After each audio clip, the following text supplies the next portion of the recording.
тамошобинони гиромӣ салом. барномаи ахбори вазорати корҳои дохилӣ аст ки ин лаҳза манзури шумо мегардад. фушурдаи хабарҳои ҷиноятии ҳафтаи охирро пешкашатон мегардонем.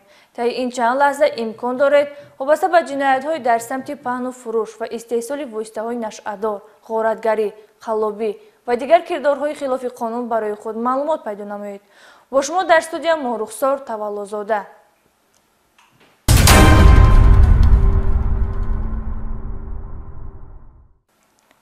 муомилоти ғайриқонунии маводи мухаддир яке аз сарчашмаҳои асосии маблағгузории фаъолияти созмонҳои экстремистиву террористӣ мебошанд. ҳарчанд ки дар натиҷаи чораҳои андешидашуда солҳои охир қочоқи ин бори маргбор ба кишвар то андозае коҳиш ёфтааст, мутаассифона баъзан вақт интиқоли ғайриқонунии нигоҳ доштани ин маводи заҳрогин ки ба саломатии инсон зарари бештар дорад ба назар мерасад. полковники милитсия Офоқи Қодириён оиди мусодираи наздик ба 15 килограмм воситаҳои нашъадор аз Нашъаҷалобон гузориш омода кардааст. дар замони имрӯза таҳдиду хатарҳои зиёде пешоруи ҷомеаро фаро гирифтааст. яке аз ин хатарҳо гардиши ғайриқонунии маводи нашаовар ба шумор меравад. аз ин хотир аҳли ҷомеаро мебояд бар зидди афроде ки мехоҳанд бо роҳи хариду фурӯши маводҳои нашаовар соҳиби давлату сарват гарданд ва андеша аз он надоранд ки ҳазорон нафари дигарро мубталои нашамандӣ менамоянду ояндаи ҷомеаи моро хароб месозанд, муборизаро пурзур намоянд. аз ҷониби кормандони шӯъбаи кофткови ҷиноятии раёсати вазорати корҳои дохилӣ дар вилояти Хатлон зимни бурдани як қатор коркарди ахборотҳои оперативӣ ва чорабиниҳои оперативӣ 2 нафар аз сокинони шаҳри Леваканд бо гумони хариду фурӯш ва муомилоти ғайриқонунии маводи нашаовар дастгир карда шуданд. инҳо Сайдаҳмедов Алиҷон соли таваллудаш 1976 ки гузаштаи доғдори ҷиноятӣ дорад ва Хоркашев Натҳулло соли таваллудаш 1956 мебошанд. кормандони милитсия ҳангоми аз назаргузаронии манзилии истиқоматии Сайдаҳмедов Алиҷон ба миқдори 12 килограмму 510 грамм маводи нашадори нави ҳашиш дарёфт ва мусодира намуданд. пеш 12 сол аз озодӣ маҳрум будам. бо гуноҳҳои маводи нашадор, бо дуздӣ, бо авбошӣ 2016 сол аз муҳаббас озод шудам. пас аз ин ба ҳамин наздикӣ Хоркашев Наҳтулло ба ман 10 банчаи печондагӣ ки дарунаш маводи нашадор буд ба ман дод. ҳамин якҷо пинҳон кун. ман бурда дар ҷои хонаи истиқоматиам пинҳон кардам. баъд маро коркунҳои милитсия омада онҳоро ёфтан дастгир кардам. гирифтам печондемаш дар андоҳаи алоқхона бурдум мондам. ба ҳамин монанд кормандони шӯъбаи вазорати корҳои дохилӣ дар шаҳри Норак дар ҳудуди шаҳри мазкур як нафар сокини ҷамоати деҳоти Панҷоб деҳаи Чорбоғи ноҳияи Ҳамадониро бо гумони даст доштан дар муомилоти ғайриқонунии маводи нашадор ва ба мақсади дар оянда ба соҳибияти шахси дигар додан дастгир намуданд.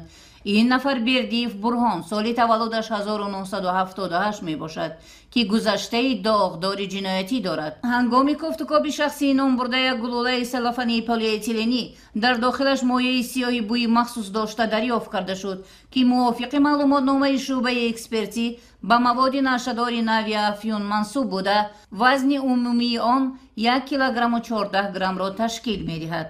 Қоринон шаҳрванди Афғонистон рафтам айдисияму 1 килобор гирифтам овардам ба шаҳри Норак милисо маро дастгир кард. муайян карда шуд ки гумонбарон пайваста ба хариду фурӯш ва истеъмоли маводи нашаовар машғул буда ва ба ин роҳ манфиат ба даст меоранд. дуруст аст ки гуфтаанд амали номатлуб дар ягон давру замон поянда нахоҳад буд. пои девор ва иморате ки тавассути Нашъаҷалобӣ бунёд гаштааст ноустувор ва бебақост. нисбати гумонбарон дар шӯъбаи тафтишотии раёсати вазорати корҳои дохилӣ дар вилояти Хатлон парвандаҳои ҷиноятӣ бо моддаи 200 қисми 3 ва қисми 4 кодекси ҷиноятии ҷумҳурии Тоҷикистон оғоз гардида тафтишот идома дорад.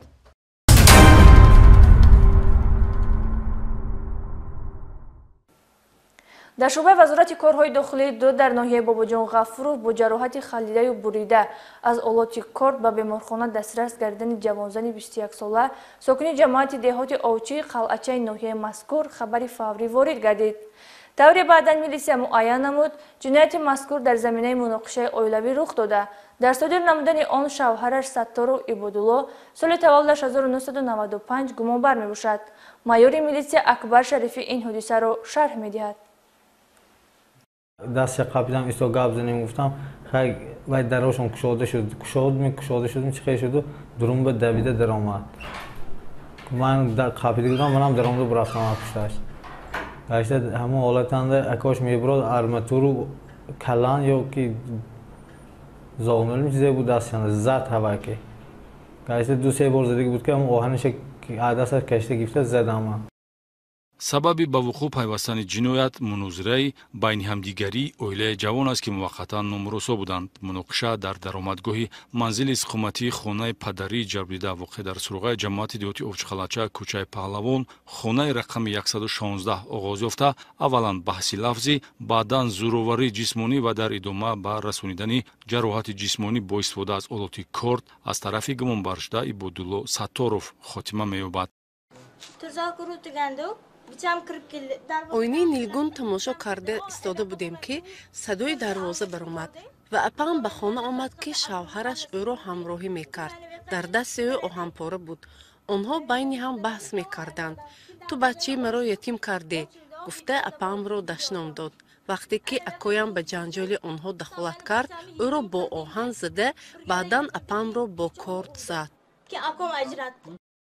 захмҳои воридшаванда аз олоти корд ва бардоштани ҷароҳати ҷисмонии вазнин бо оқибати бистарӣ шудан ба беморхона натиҷаи муноқишаи оилавӣ мебошад, ки дар ҳузури дигар аъзоёни оила сурат гирифтааст. ҳарчанд ҳаёту саломатии ҷабрида аз тарафи табибон ҳифз карда шуд, аммо кирдори содиршуда ба шавҳар доғи ҷиноятӣ овард, зеро ҷароҳати расонидаро ташхиси суди тиббӣ ҳамчун зарари вазнин ба саломатӣ хулоса додааст, ки дар ин асос нисбати гумонбаршуда бо моддаи 110 кодекси ҷиноятӣ парвандаи ҷиноятӣ оғоз гардид.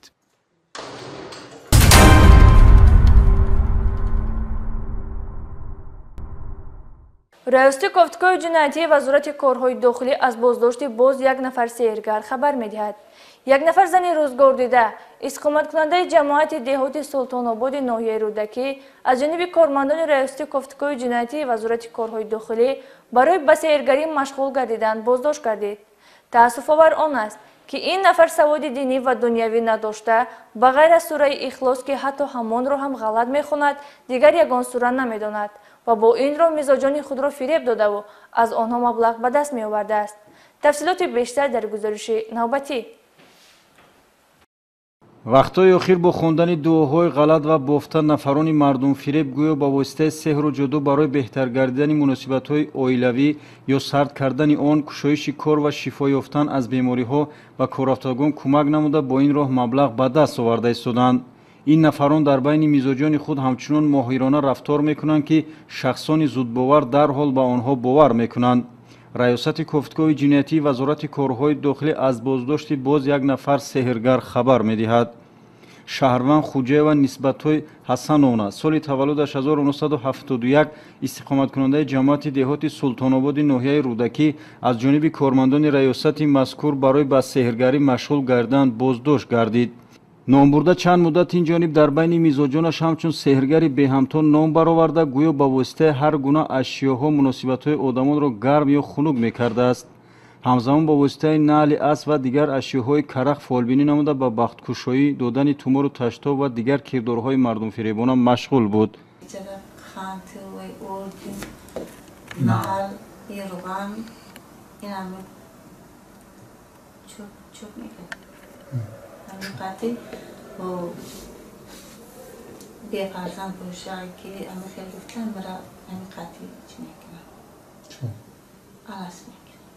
таассуфовар он аст ки Хуҷаева нисбатҳои саводи динӣ ва дунявӣ надошта, ба ғайр аз сураи Ихлос ки ҳатто ҳамонро ҳам ғалат мехонад, дигар ягон сура намедонад ва бо ин роҳ мизоҷони худро фиреб додав аз онҳо маблағ ба даст меорад.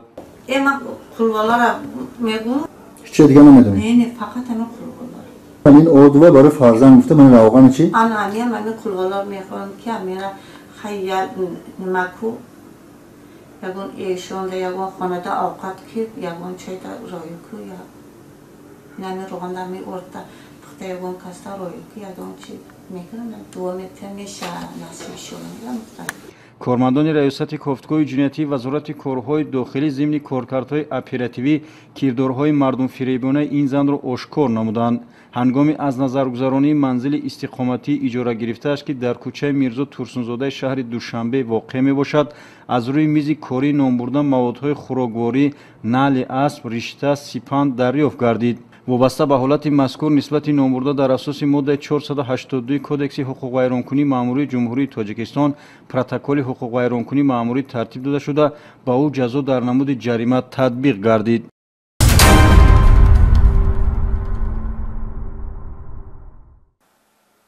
در این قسمت برنامه نیز باز از بازداشت نفری میگوییم که برای سحرگری و دلگرمی در بین آدمان زودباور چهره‌نمایی نموده با وعده‌های بردروغ توسط سحرگری و دادن تومار و تشتاب شهروندان را سرگردان نموده است.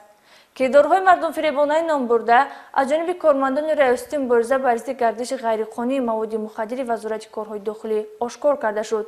مایور میلیسیا احسان عبدالله‌زاده عاید کردارهای به جامعه خفناک این دو مولای فریبگر گزارش تهیه نموده است.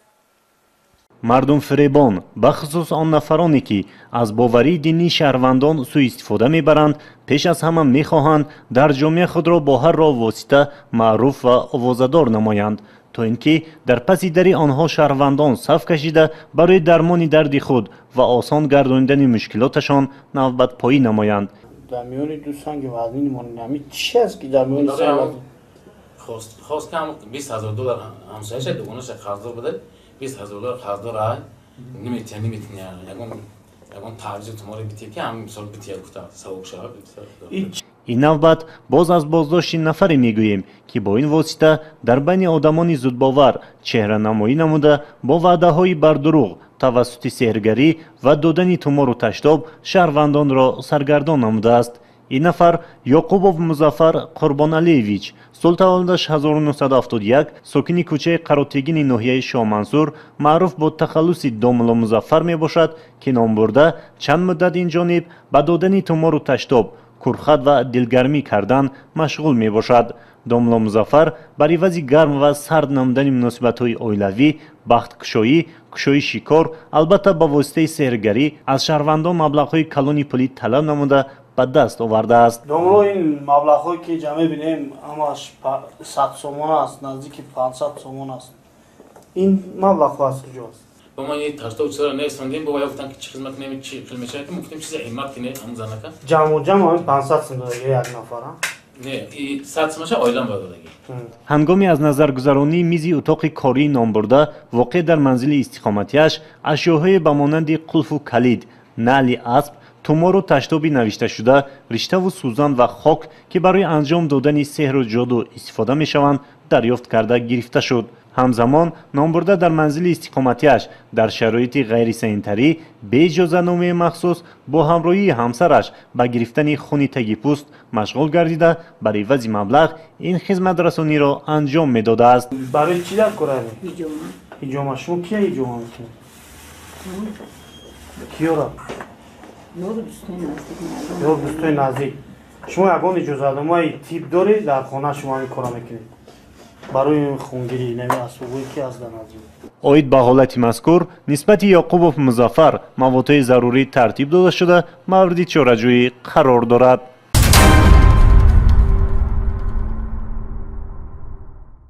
بینندگان گرامی، این بود محتوای برنامه امروزه. در انتهای برنامه به هدف شما حیات آسایشته و محیط آری از کردارهای ضد قانونی را تمنا نموده خواهشمندیم که به عمل و رفتار شایسته در دایره قانون زندگی خود را سازمان دهید. با وزارت کارهای داخلی همکاری کردن را فراموش نسازید.